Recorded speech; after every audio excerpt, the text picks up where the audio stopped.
Olá, você está no Farol, podcast de entretenimento da FB Comunicação.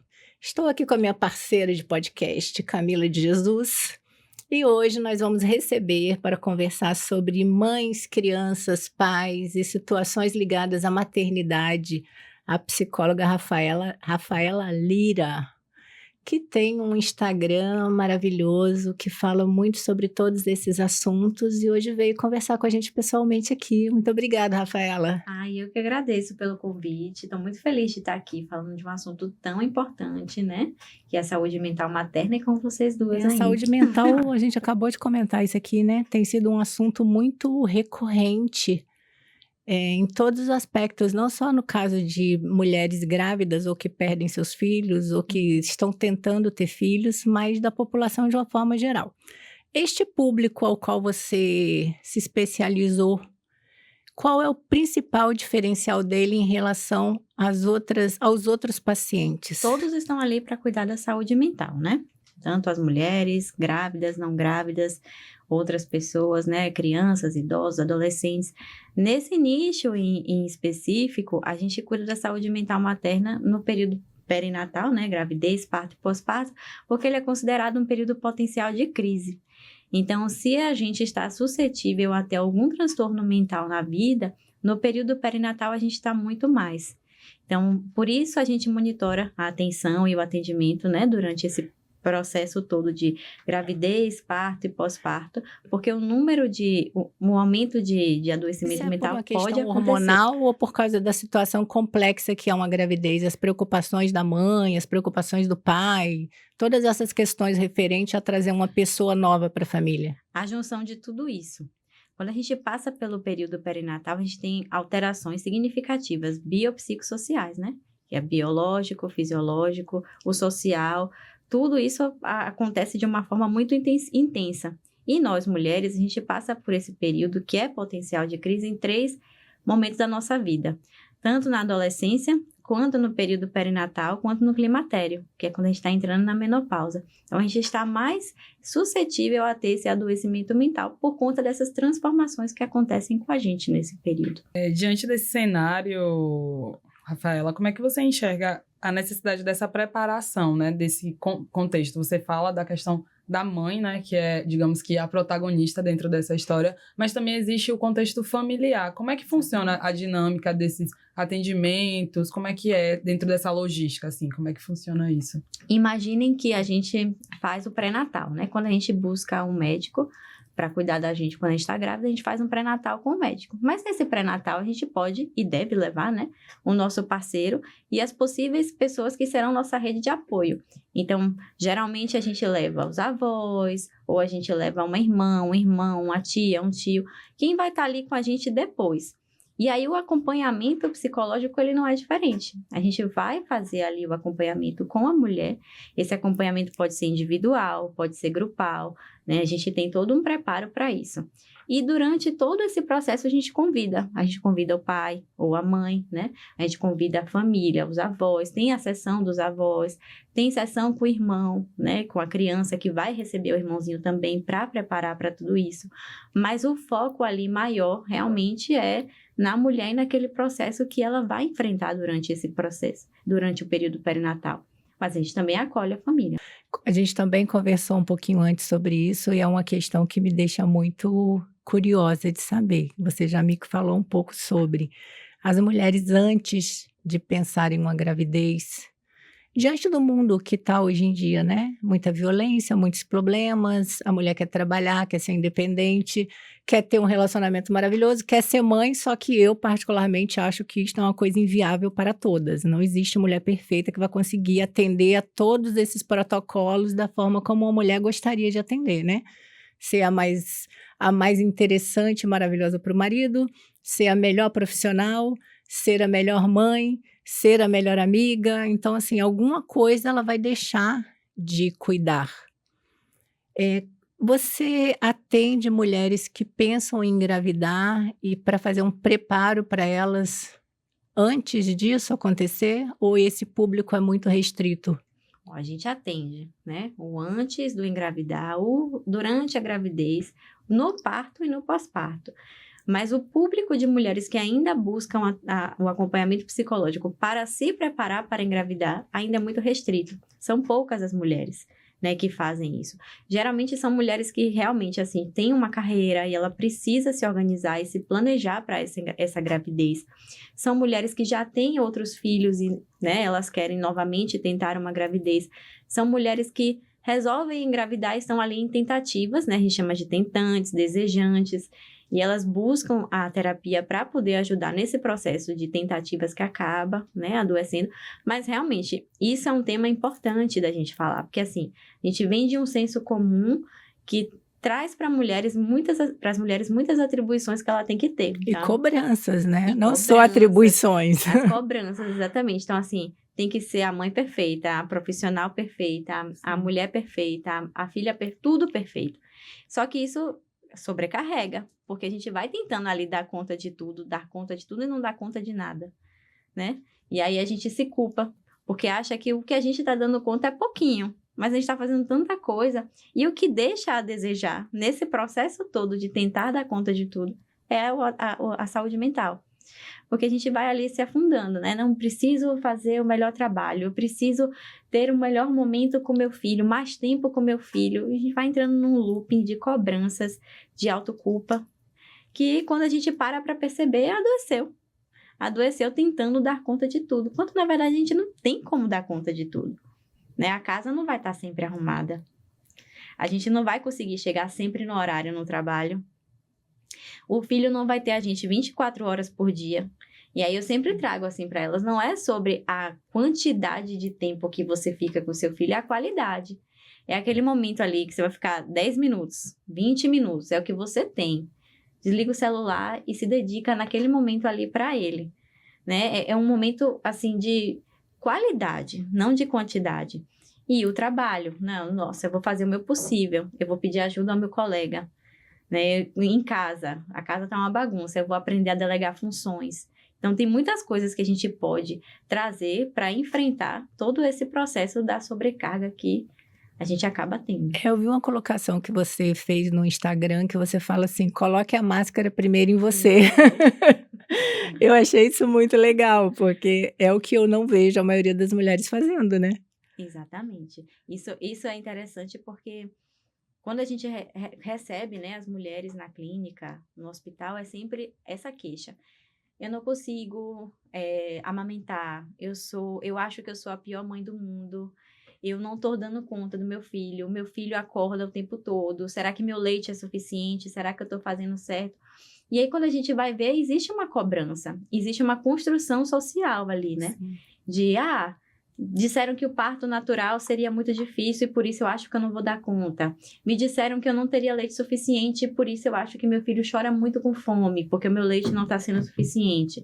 Então, assim, são tantas coisas, né? Sempre volta para o coisas, às trabalho. vezes, de opinião, né? De quem não Opinião. está passando pelo processo. processo, Todo sim. mundo é especialista. Todo mundo quer ser especialista da maternidade. Alheia. Justamente. É realmente isso. Rafaela, você traz algo que para mim também foi assim bem destaque, né? Um pouquinho longo, mas vamos lá.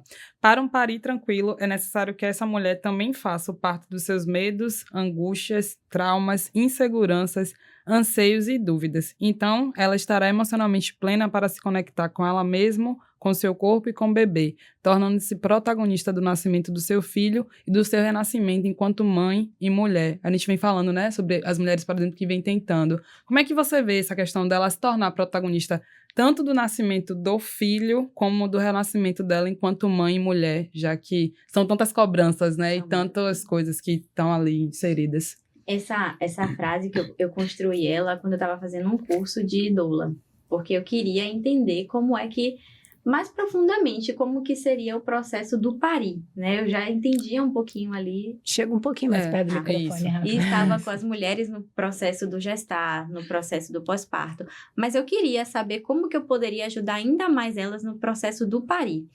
E aí, quando eu cheguei nesse curso, eu me lembrava que as pacientes, elas traziam muito nas sessões o medo do parto. E quando elas levavam isso para o parto, todo aquele medo, o parto ele não fluía de forma tranquila, porque elas não conseguiam se conectar com o corpo delas. Elas traziam medo do que elas ouviram, de que elas não seriam capazes, de que iria demorar muito, de que ela iria sentir muita dor. Tudo aquilo se intensificava, se potencializava. E quando a gente está no processo da gravidez, além de todas essas transformações que a gente passa, a gente tem um processo psíquico que a gente chama de regressão, né? É como se a gente se infantilizasse, como se a gente ficasse mais vulnerável. Então, é como se a gente não tivesse aquela autoconfiança que a gente desenvolveu ao longo da vida. A gente regride, fica mais infantilizada ali, e aí sempre tá pedindo opinião. Ai, mas você acha que eu devo fazer um natural? Mas você não acha que eu deveria ir para cesárea? Mas será que não vai doer? E aí acaba levando para outras pessoas decidirem por ela, o que ela, na verdade, deveria estar decidindo. O que acaba gerando insegurança. O que gera uma insegurança. Elas ficam mais inseguras. Então, no pré-natal psicológico, a gente trabalha muito com elas essa questão da segurança, da autonomia, né, de elas estarem plenas em si, parir realmente todos os medos, angústias, anseios antes de ir para o parto, para que quando elas cheguem lá, elas possam tomar essa decisão sem ter que pedir a opinião de alguém, né, sem ter que pedir que outras pessoas decidam por ela.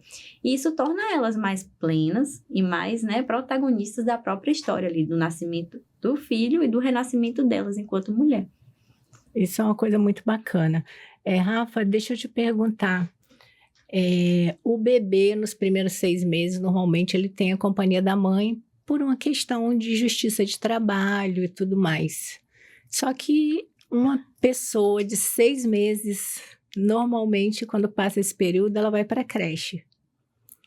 Essa coisa da mãe se separar dessa criança tão pequena causa impactos, deve causar impactos pesados na cabeça dessa mãe. Sim. E isso também é feito um trabalho antes disso acontecer, ou as pessoas não se preocupam com esse momento dessa separação? Porque é difícil uma mulher hoje abrir mão do seu trabalho para ser mãe.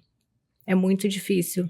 Algumas porque não querem mesmo, outras Sim. porque não podem. Porque não podem, realmente. Né? Acho que a maioria não pode. Algumas não querem porque quer ser mãe ali. Sou mãe. Mãe, tá tudo certo, já cumpri. Cheque, mãe.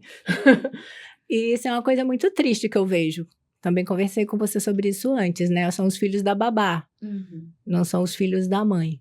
Essa preparação, você também enfoca isso na sua atuação de psicologia, ou hoje não precisa mais? A mãe já está consciente de que com 6 meses a gente vai se separar e cada um passa o seu dia separado e está tudo certo? Isso é bem interessante. Nasce uma mãe, né? Nasce uma ansiedade. Quando elas estão no processo de gravidez, elas já estão ali à frente, pensando em tudo. Engravidou, elas já estão pensando como vai ser o enxoval, qual é o sexo do bebê, como que vai ser o parto e depois, e a amamentação, e a volta para o trabalho, como é que eu vou fazer com o meu trabalho quando... Assim, elas aceleram essa forma de pensar e elas já pensam muito antes como vai ser a volta para o trabalho, aquelas que trabalham, e temem muito por isso. Então, assim, tem mães que por essa questão da ansiedade, no processo de gravidez, elas já estão planejando como que vai ser essa volta para o trabalho. Deixa eu te perguntar, as mães temem a volta do trabalho depois de 6 meses que o filho nasceu, exatamente por quê?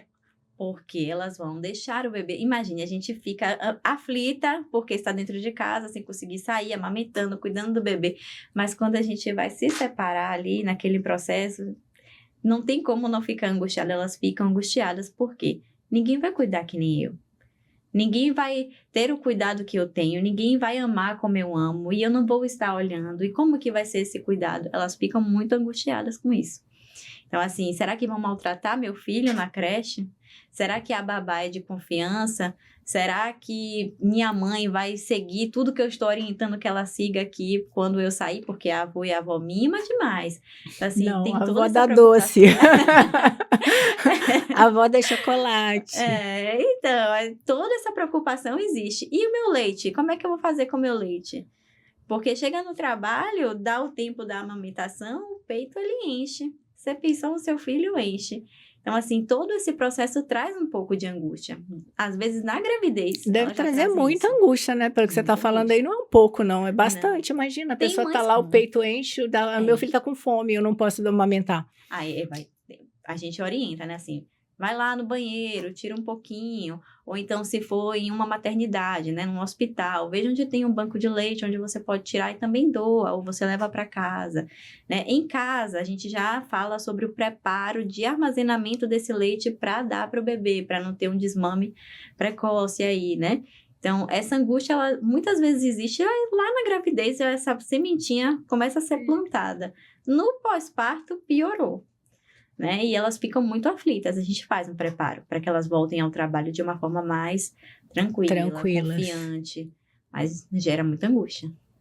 Diante desse cenário, né, delas já estarem tão ansiosas, né, já tão preocupadas, literalmente, antes mesmo desse período chegar, como é que a saúde dessa mãe, pensando, né, na saúde mental, pode impactar o desenvolvimento do bebê durante a própria gravidez? Bom, bem interessante isso. O que a gente observa? Mulheres que, durante o processo do gestar, elas têm algum transtorno mental, por exemplo, uma depressão, e ela não é diagnosticada, não é identificada, não é cuidada, lá no pós-parto isso tende a aparecer de forma mais intensa e prejudica esse bebê como? Ela vai ser aquela mãe que ela não está com energia para cuidar do filho. Não é que ela não ame, que ela não queira, que ela esteja rejeitando. É porque ela realmente está sem energia para cuidar do filho. Então, ela vai ser aquela mãe que vai estimular pouco o filho. Vai falar pouco, vai fazer os movimentos, né, mecânicos do bebê de desenvolvimento para ele engatear, para ele olhar, enxergar. Também não vai fazer isso de forma eficaz, ela vai estimular pouco aquela criança, a fala, a parte motora, o contato, o vínculo mãe-filho também. Mas não porque ela não ama, não porque ela não gosta, é porque ela está sem energia. Ela está tão imersa naquele processo da depressão que ela não consegue. E quando essa depressão ela é identificada na gravidez, ela é cuidada na gravidez, né, a gente consegue, não sei, prevenir que tudo isso aconteça lá no pós-parto, isso tende a fluir com mais tranquilidade e essa mãe não dificultar depois o processo de vínculo, o processo de estímulo com o bebê. Ontem eu estava conversando com uma amiga sobre você, sobre o podcast de hoje, porque ela tem filhos. Aí eu falo, fale-me sobre o assunto. E daí ela me falou que ela teve depressão pós-parto. Que até o momento que o bebê nasceu, estava tudo ótimo. Ela não tinha se tocado que ela tinha qualquer tipo de problema. E aí, quando o médico veio colocar o bebê no colo, ela travou, ficou dura, falou, não quero segurar porque eu não tenho força para segurar o neném. E a partir daí, ela desenvolveu uma série de problemas que demorou um tempo para que isso fosse revertido e ela conseguisse voltar com aquela mesma alegria, né? Que ela estava achando que assim que o neném nascesse, ela fosse ter. É normal esse tipo de coisa acontecer. Primeiro, mulheres que têm os filhos sozinhas têm mais problema em relação à depressão pós-parto ou é a mesma coisa para quem tem um marido do lado e para quem não tem? Algumas coisas aqui, né? Para a gente entender o que acontece. Existe o fator ambiental e existe o fator, né, fisiológico. Sim. Então, o fator ambiental ele vai contribuir muito para que ocorra um transtorno mental, assim como o fisiológico também, o genético. Então, se a gente pega, por exemplo, uma mãe solo, que ela precisa dar conta de tudo, né? Do cuidado com a criança, do trabalho, do planejar estar em casa de licença, o retorno para o trabalho. Então, assim, provavelmente não vai ter uma rede de apoio, porque não tem essa família, esse amigo, não tem essa condição de levar para uma creche. Enfim, ela está ali com o desejo de maternar, mas talvez ela não dimensionou como que seria esse maternar solo. Ou mães que tiveram o parceiro, né, o genitor, mas que ele não seguiu com o papel de genitor, com as obrigações de genitor, e abandonou ela e ela acabou assumindo isso de forma solo. Então, o fator ambiental vai contribuir muito. Mulheres que que possuem baixa renda, que não escolaridade, assim, não completou a escolaridade como, né, estudou, enfim, trabalhou. Mulheres que são meninas, adolescentes, que são pobres, enfim, a gente tem mais um índice de depressão justamente porque o fator ambiental contribui muito.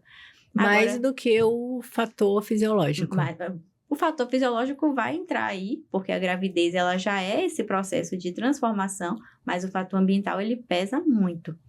Né? Então, se a gente for olhar, eu não sei qual é o contexto da sua amiga, por exemplo. Não, ela é uma pessoa que tem uma ótima situação, o marido estava do lado, por isso que eu fiquei curiosa. Sim, e tem depressões que acontecem no período da gestação e a gente passa despercebido quando não tem esse acompanhamento. Ela disse que descobriu exatamente quando a criança nasceu, que o médico veio entregar e ela falou, quero não. Acontece assim, um choque, né? Tipo assim, tava gestando, tava tudo bem aqui, agora é real, agora tá aqui do meu lado. E aí começam ali as crenças, né, que ela construiu ao longo da vida. A gente não sabe o que ela ouviu sobre o que é o maternal, o que ela iria encontrar pela frente. Então ali naquele momento chocou e ela foi naquele processo de não, calma aí, não é assim, eu não vou conseguir, da incapacidade mesmo. Que acontece, mas pode acontecer no período gestacional, pode acontecer que ele se intensifique no período puerperal, pode acontecer que surja só no período puerperal, e a gente vai observando, vai monitorando isso. É mais complexo do que a gente acha, né, Sim, Camila? Verdade, assim mesmo. E pensando nessa questão de suporte, né? No caso da amiga Gelê, ela felizmente tinha uma rede de Sim, apoio, né? Se a gente sim. for parar para pensar. Mas diante da sociedade, né? A gente sabe que existe, infelizmente ainda, diante do mercado de trabalho, preconceito com mulheres que engravidam quando elas estão, digamos que no melhor momento da carreira. Como é que ela faz, por exemplo, para lidar com essa questão do suporte social, pensando na sua saúde mental mesmo? É um desafio que muitas mulheres encontram, né, com o maternar. Encontrar um apoio, uma rede de apoio, não uma rede de agouro, é muito difícil. Então, assim, tem mulheres que vão no tato, assim, se elas não têm rede de apoio nenhuma, familiar, a gente tenta pensar assim, e amigo que você confia, né? A madrinha, o padrinho, uma vizinha, um vizinho, a gente vai vendo o que é possível ali para que ela tenha, né, como rede de apoio.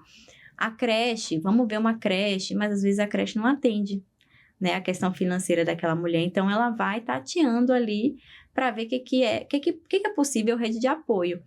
Eu tive uma paciente que ela dizia assim, eu não tenho rede de apoio. Depois de um tempo, ela conheceu uma amiga que também era solo, era mãe solo que nem ela.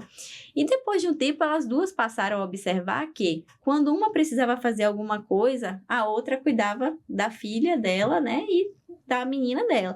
Então, assim, quando a amiga precisava fazer uma coisa, ela também tomava conta das duas. Elas E aí construíram uma rede de apoio entre elas. Elas construíram uma rede de apoio entre elas, amigas, né? Se conheceram e foram construindo esse vínculo. Hoje, uma é apoio da outra. Então, assim, o que é a rede de apoio? É aquela pessoa que se sente confortável, a gente se sente confortável com aquela pessoa, que a gente se sente confortável e confiante para deixar o nosso filho, que a gente sabe que vai seguir o que a gente está dizendo assim, olha, não dá o doce depois do antes do almoço, só depois. Igual as tias que vão lá e dá docinho, eu não sou mãe dele, quem tem que cuidar é você, eu dou tudo que ele quiser. Vamos seguir essa rotina. Então, assim, é aquela pessoa que chega para apoiar mesmo, né? Eu brinco às vezes, eu digo assim, olha, na gravidez a gente já começa a falar da rede de apoio. Então, tem que ser uma rede de apoio, não uma rede de agouro. Tem que ser aquela pessoa que vai chegar para somar. E não para estressar você e deixar você pior do que você pode estar em algum momento. Porque tem pessoas que são cansativas, né? E no fundo eu acho que as mulheres acabam tendo que fazer opções. Né? Sim. Porque não dá para abraçar tudo o tempo todo. Então, você vai ter que fazer escolha. E escolha requer perda, né? Você vai Sim. perder alguma coisa para poder escolher outra. Abdicam. Tem mulheres que abdicam muito, né? Do sonho profissional, né? Abdicam da carreira mesmo, do trabalho, porque... eu já ouvi, assim, de mulheres que dizem, olha, Rafa, o que eu ganho é o que eu estaria pagando para uma creche. Então, eu prefiro deixar o meu trabalho e cuidar do meu filho. Depois eu vou ter esse trabalho, depois eu arranjo outro trabalho. E aí, naquele momento, foi a solução que ela achou, né? Digamos, o marido deu esse suporte mais financeiro e ela conseguiu abdicar do trabalho para estar dentro de casa com o filho, porque o valor da creche era o valor do trabalho. Posteriormente, tem mulheres que fazem isso tranquilamente, depois elas seguem, elas conseguem arranjar um emprego de novo e flui. Mas tem mulheres que fazem isso depois e se arrependem. Poxa, mas eu poderia ter continuado no meu trabalho. Eu poderia. E aí a gente trabalha também com arrependimento, né? Naquele momento era o que era possível. A gente não tem como dar conta de tudo. E a escolha pode ser errada também, né? Isso, Ninguém é obrigado a escolher certo sempre. Exatamente. Mas tem como a gente consertar o erro depois, né? Sim, eu vi um vídeo argentino falando sobre maternidade. E era uma mulher, né, que ia com o currículo dela procurar emprego, e as pessoas falavam, nossa, seu currículo é ótimo, maravilhoso, mas eu tô vendo aqui que nesses 3 anos, você já viu esse vídeo, né? Eu postei ele esses dias também. Você tem um vácuo, e ela fala, é porque eu tive filhos. No final, como todo mundo já estava rejeitando, ela já não diz mais que ela teve filho, ela fala assim, eu fui resolver um problema pessoal. Para ver se as pessoas param de discriminá-la porque ela abriu mão ali. Mas eu acho admirável, eu vou dizer para você, eu tenho muita admiração por mulheres que optam, pelo menos nos primeiros 2 anos, cuidar dos seus filhos em casa. Se eu fosse ter filhos, eu faria isso. Com certeza faria, porque eu não dou conta, não sou super mulher, nem estou aqui para isso, entendeu? Eu acho muito admirável. E acho que as mulheres, às vezes, as próprias mulheres não valorizam as outras mulheres por isso. O que faz a dona de casa? Dona de casa. Eu acho o máximo. Porque do jeito que eu escolhi ser jornalista, a Camila, você, psicóloga, a mulher quer ser dona de casa, qual o problema? Não vejo problema nenhum criar os filhos, assim, da forma como ela acredita, o que não vai ser filho da babá, porque a maioria das crianças hoje é filho da babá. Quem cuida? Quem passa a maior parte do tempo com as crianças? A babá, não é a mãe. Então, isso é uma realidade que deve ser meio dura pro psicológico das mães também. É uma realidade muito dura, porque, assim, estar em casa com um filho, pelo menos pelos 2 primeiros anos, é um privilégio, né? Nem todas as mulheres, elas conseguem fazer isso. Primeiro porque se inserir no mercado de trabalho já é difícil. Sair dele e retornar, mais ainda, né? E a depender do contexto dessa mulher, muitas vezes ela abdicar do trabalho para conseguir ficar esses 2 anos, ela não consegue esse sustento, porque o sustento às vezes é único, exclusivo dela. Então, assim, seria o ideal. O ideal é que a gente realmente conseguisse, assim, não, a mulher engravidou, a licença não é 6 meses. Até porque a gente fala assim, amamentação exclusiva até os 6, complementar até os 2 anos ou mais. Então, se a gente fala tanto que o leite materno é bom, que a gente estimula, né, o aleitamento humano, que a gente estimula, o ideal é que essa mulher ficasse realmente aí os 2 anos em casa. Ou que ela fizesse uma opção de se organizar antes de ter essa gravidez. Também é possível. Existe um planejamento familiar. Existe planejamento familiar. Né? Mas poucas pessoas procuram planejamento familiar. Porque seria extremamente inviável para o planeta. Né? Vamos ser realistas. As pessoas não iam contratar mais mulheres. A gente ia ser totalmente abdicada do mundo se isso acontecesse. As empresas não iam mais querer contratar a gente de jeito nenhum. Imagina, você vai ficar grávida, vai ficar 2 anos em casa, esquece. Ninguém vai contratar. Aí por isso que a gente vê também um número assim, né? Durante esse processo do puerpério, muitas mulheres descobrem, assim, que tem alguma criatividade, assim, elas desenvolvem alguma coisa e sempre a gente vê uma mãe virar empreendedora. Exatamente. Sempre a gente vê. Já vi mães, assim, que hoje elas têm decoração para festa. E ganham mais do que ganhavam antes e são mais felizes. Elas vão se virando, né, nesse tempo. Mas aí a gente volta para a sobrecarga materna, né? Pois é, se torna um ciclo, né? Se torna um ciclo. Mulher é difícil, viu? Não é uma coisa muito simples. Não mesmo. É difícil.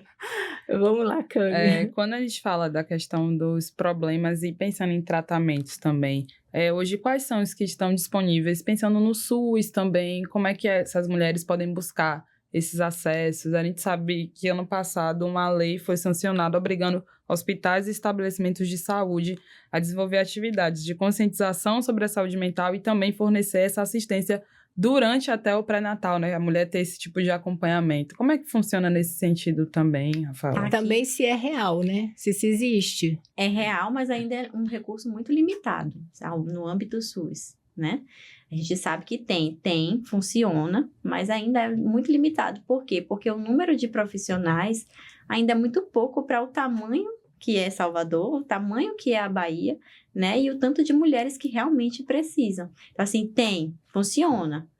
Está acontecendo, mas ainda precisa melhorar no âmbito de ter profissionais da saúde mental, não só para mulheres, né? Para todo mundo de um modo geral, mas funciona. Funciona, que bom. Eu queria te perguntar sobre um assunto que aconteceu hoje, eu acho, na internet, que foi a morte de um bebê de uma pessoa famosa, que eu não sei o Do nome. cantor Zé Vaqueiro. Isso. Eu vi. E a gente também conversou sobre isso ontem, né, Camila? Sim. Sobre essa questão do berço vazio, né? A síndrome do berço vazio, quando a mulher tá grávida e ela volta para casa sem o bebê, que deve ser uma coisa horrorosa, inimaginável. E como é tratado isso? Como você consegue ajudar de alguma forma? Porque eu acho que ninguém consegue ajudar uma situação dessas, mas como é tratado isso? É uma das situações mais difíceis, né?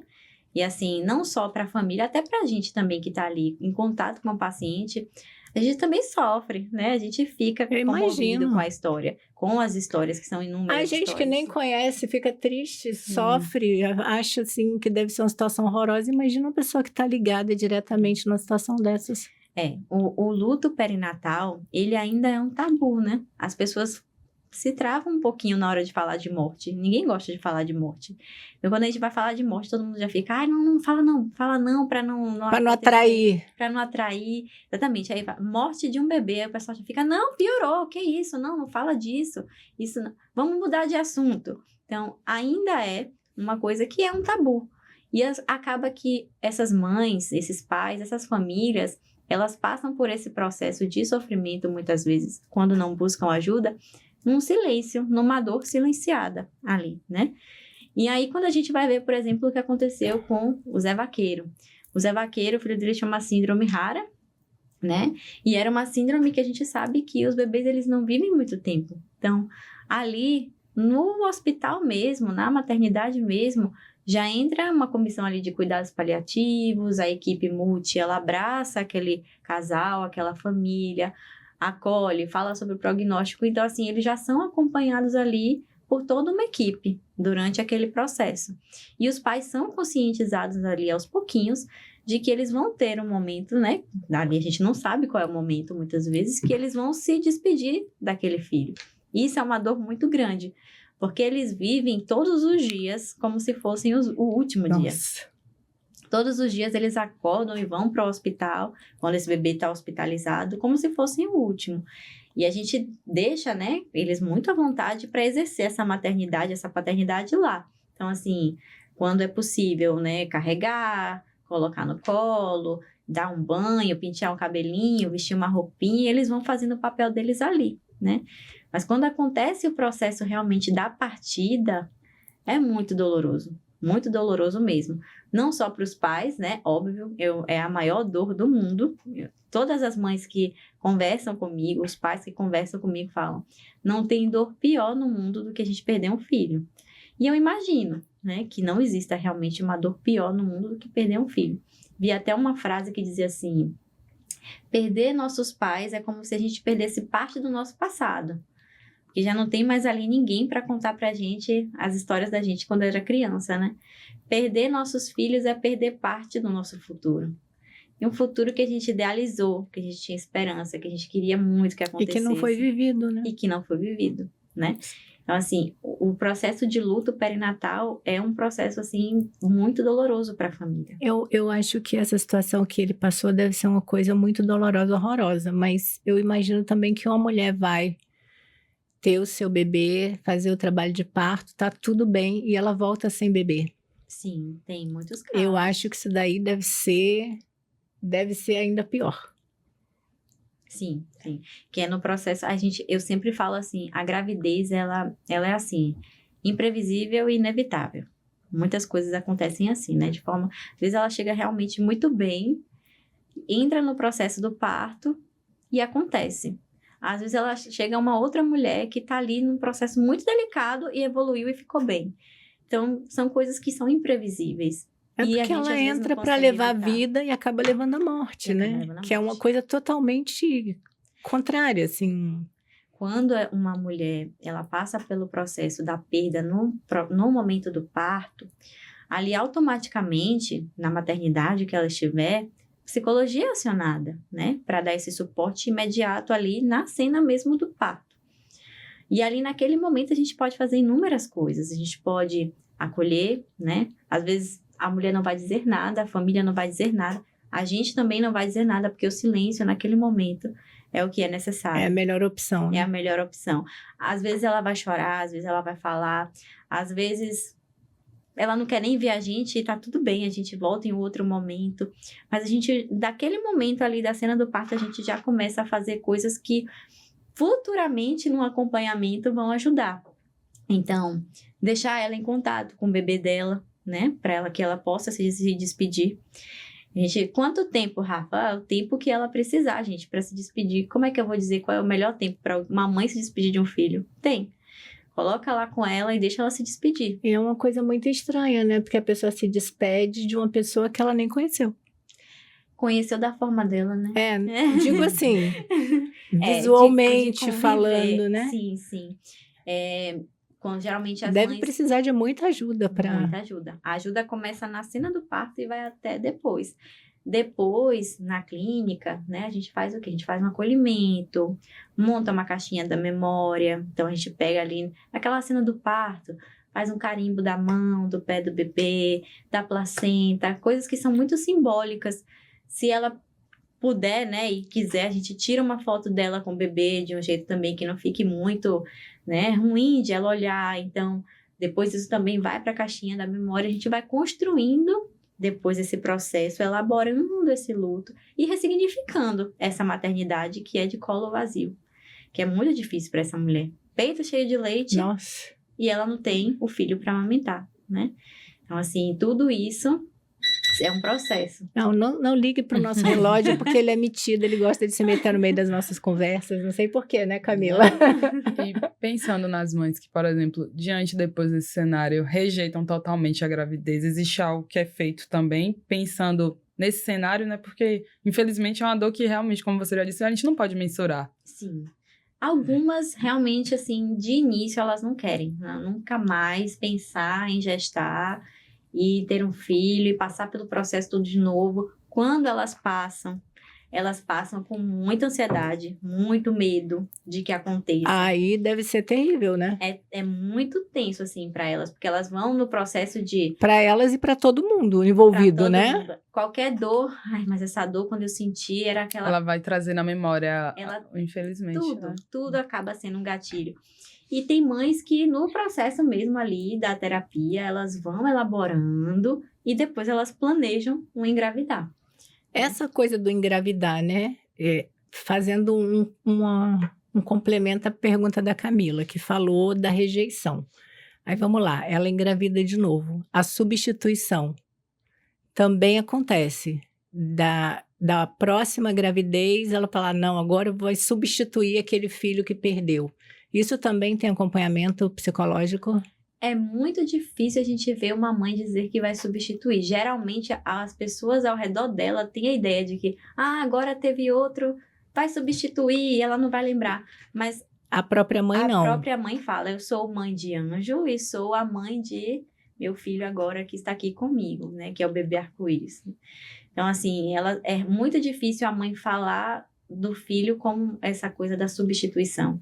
Mas mesmo ela não falando a atitude de uma forma geral em relação àquela criança, não fica muito, assim, protetora, muito...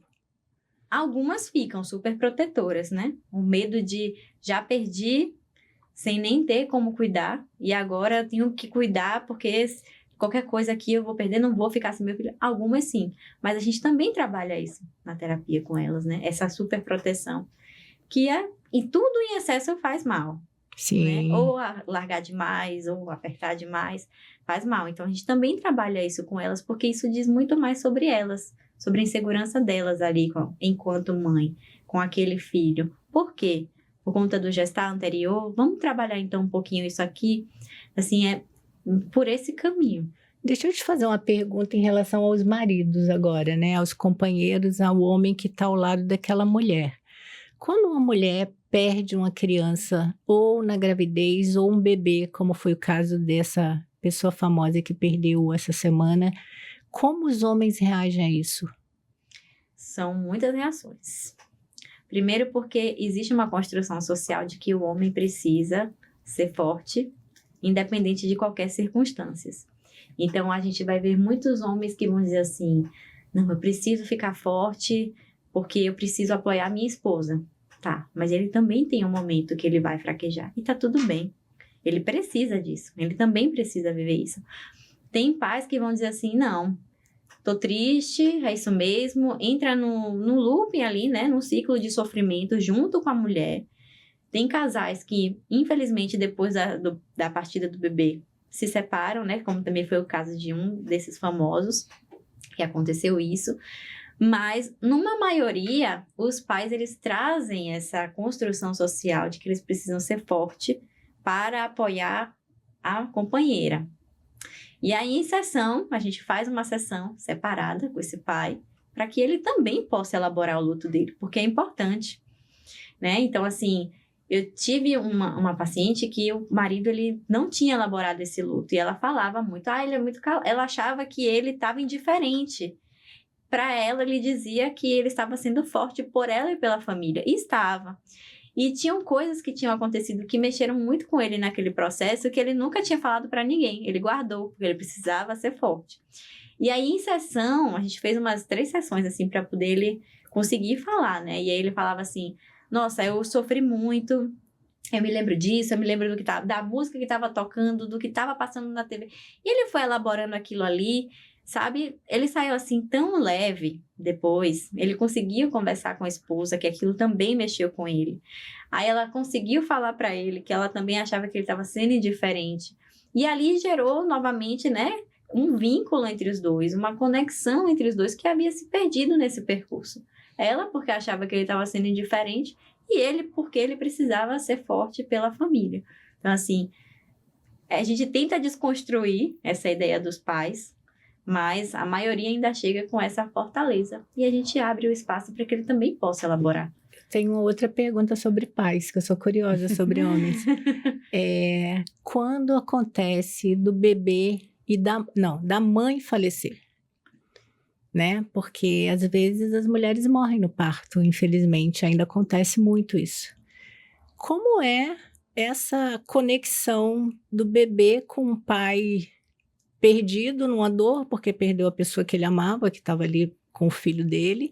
Como vocês também trabalham o aspecto mental desse homem para que ele consiga acolher essa criança de uma forma mais completa?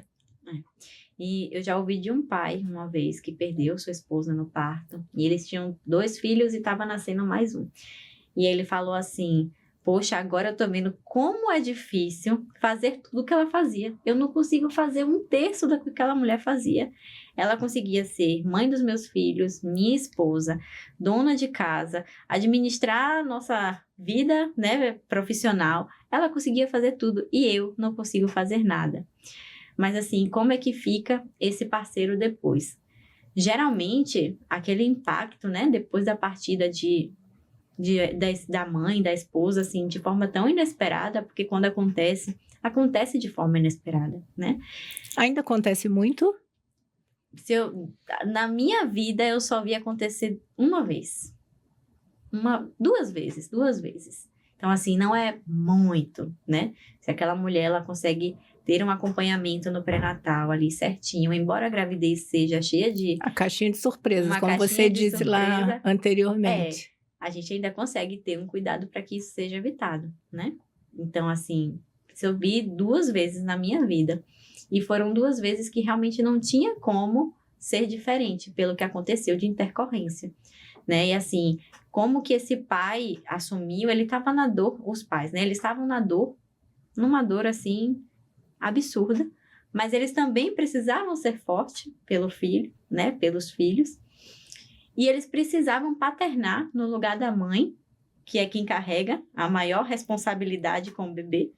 Inclusive, naqueles primeiros meses ali, o bebê precisa única e exclusivamente da mãe. Ele não tem leite, né? Ele não tem leite. aquele vínculo da gestação dos 9 meses ali. É uma coisa muito diferente. Muito diferente. Mas, quando existe um acompanhamento ali, eles conseguem, assim, assumir esse papel de forma muito integral. E aí, muitos acabam tendo aquela ideia de, olha só, eu preciso fazer isso porque é o meu filho, porque é a minha esposa, e eles tiram de letra realmente o papel, assim, paterno, sabe? Exercem mesmo, assim, a paternidade. Da forma como eles deveriam exercer quando a mãe está presente. Sim, muito. Exatamente. Sim. Vamos lá, Camila. Pensando, a gente vai voltar agora para o puerpério. Como é que as pessoas podem ajudar a mulher nesse período, né? Que normalmente dizem, né? Eu nunca fui mãe, mas que é um período bem delicado no pós-parto. Como é que as pessoas podem... A rede de apoio mesmo dessas mulheres podem estar ali, porque existe uma oscilação, né? Digamos assim. Como é que as pessoas podem entrar nesse papel de rede, né? De apoio mesmo? Primeiro de tudo, ouvir a mulher, compreender a mulher. Ela quer receber o apoio de quem? Quem é que ela quer que esteja do lado dela ali? Porque às vezes eu acho que eu posso ser a melhor pessoa para estar do lado dela, só que ela às vezes não eu acha. sou tão ansiosa que ela não me quer ali. Então assim, quem é que ela quer do lado dela? E quando a gente chega, que ela abre esse espaço assim, olha, eu quero essas pessoas aqui do meu lado, eu topo, quero, vou me sentir bem. Aí a gente pensa assim, não, eu vou lá para cuidar do bebê para poder... Não, ela vai ficar com o bebê.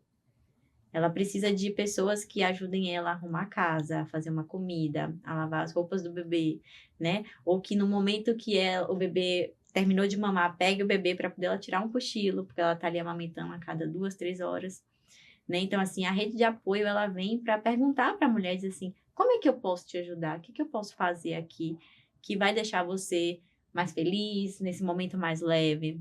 E a gente ouve ela. Ninguém melhor do que a puérpera para dizer como é que a gente pode ajudar.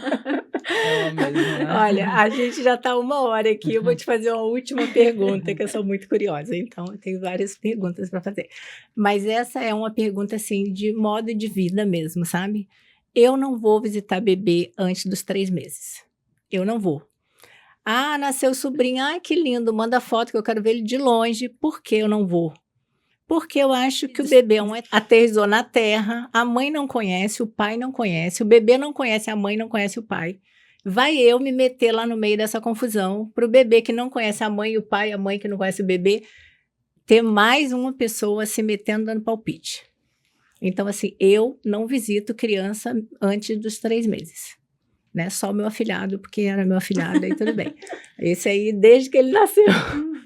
Mas não visito porque eu acho que não é conveniente. E eu vejo muitas pessoas, ai, nasce quando? Ai, vou no hospital, ai, vou não sei o quê. Eu fico olhando assim, eu falo, gente, a mulher está lá, cheia de dores, né? Tem os problemas pós-parto, que todas as mulheres sabem quais são, muito leite, muita cólica, muito mal-estar, dor de cabeça, sangramento. Tem um bebê, ETzinho novo que chegou na Terra, tem um pai estressado com aquela situação toda, e tem a rede de apoio, a avó, o avô, a tia, não sei quem que está ali, porque a mãe quis que eles estivessem ali. Como as pessoas devem se comportar em relação a isso? É certo você ir visitar bebê assim que ele nasce na maternidade? Quanto tempo você deve dar para aquela mãe, para ela se enturmar ali com a criancinha nova dela? O que você tem a dizer? Em que isso impacta a saúde mental das pessoas naquele momento de tanta novidade? O que mais impacta é que as pessoas realmente não respeitam, que a mulher muitas vezes não quer receber ninguém.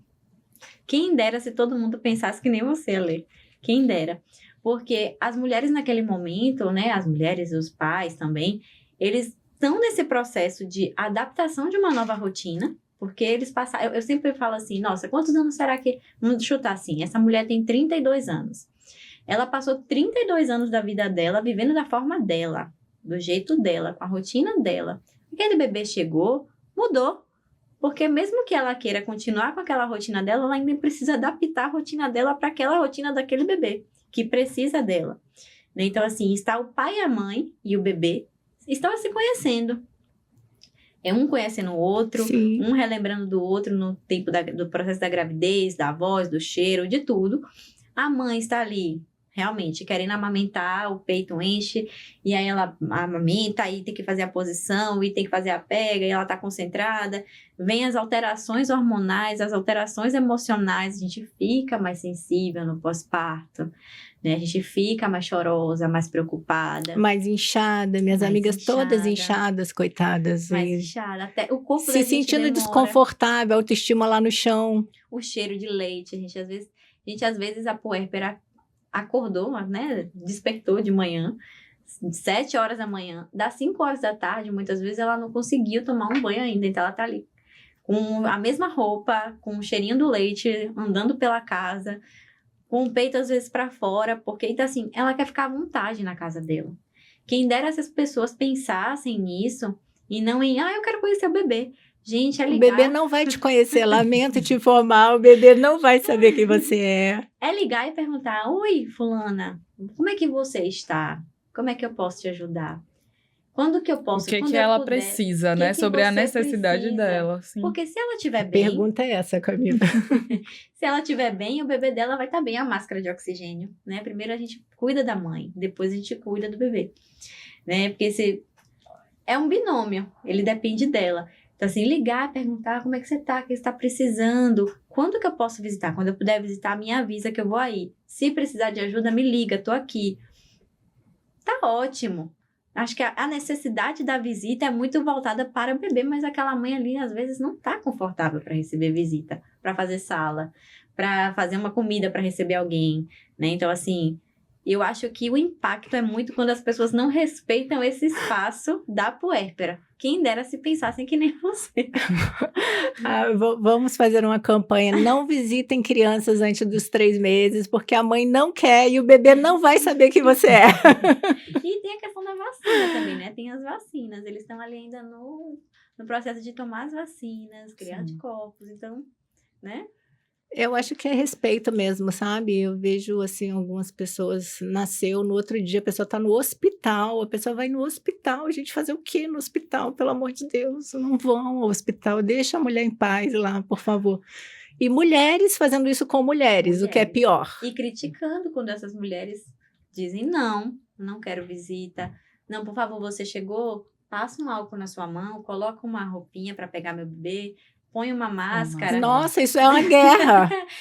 Essa mãe é muito chata, ela é mal, que isso? É, um dos meus que irmãos frescura. teve bebê e a mulher pediu para as pessoas fazerem isso. Nossa, foi uma guerra na família, porque não, como assim? Mas eu acho que a pessoa, o bebê é dela, deixa ela tratar o bebê dela do jeito que ela quiser. Exatamente. Né? As pessoas têm que isso. aprender a respeitar o ETzinho novo que chegou ali, que não é seu, é dela. Exatamente. Ai, Rafa, foi uma alegria muito grande conversar com você. Eu acho que vai esclarecer muitas mães, né? Assuntos delicados que nós tratamos aqui, né, Camila? Sim. E que as pessoas normalmente não gostam muito de falar, mas eu acho que é necessário que se fale, porque isso ajuda as pessoas, exatamente as que não querem falar e não têm o que ouvir sobre isso. Sim. Né? Então, acho que o seu trabalho ainda é muito... pouco falado, né? O seu trabalho é muito... Deve ser bem doloroso para você também, né? Porque você acaba envolvida em todas essas questões das famílias, dos bebês, das mamães, dos pais. Mas a gente aprende a lidar ali, né? Eu digo assim, a psicologia é como se fosse uma pirâmide, né? O psicólogo tem que fazer terapia. A gente também não pode sofrer, né? Com os casos dos pacientes. Claro que vai comover, alguns casos comovem, né? A gente se sensibiliza, a gente olha, fala assim, nossa, deixa eu pensar aqui como que eu vou... A gente estuda os casos dos pacientes depois que a gente termina a terapia, para traçar o plano terapêutico. Assim, vamos lá, vou traçar um plano terapêutico aqui, né? Vou ajudar dessa forma, vou sugerir talvez isso aqui, orientar assim, né? Mas a gente aprende a lidar, né? Com também o que mexe com a gente para nossa terapia, para que não atrapalhe o processo terapêutico do paciente. Que bom! Então, vamos convidá-lo outras vezes para falar mais sobre esse assunto, Camila, encerramos aqui nossa Obrigada, Rafaela. Obrigada. Foi nossa muito bom mesmo. entrevista. E vocês acompanhem o Farol e a FB Comunicação nas redes sociais. Acompanhem a Rafaela, a rede social dela vai estar aqui embaixo também. E até a próxima. Dúvidas e perguntas é só enviar, que a Rafaela com certeza vai responder a todos. Até a próxima.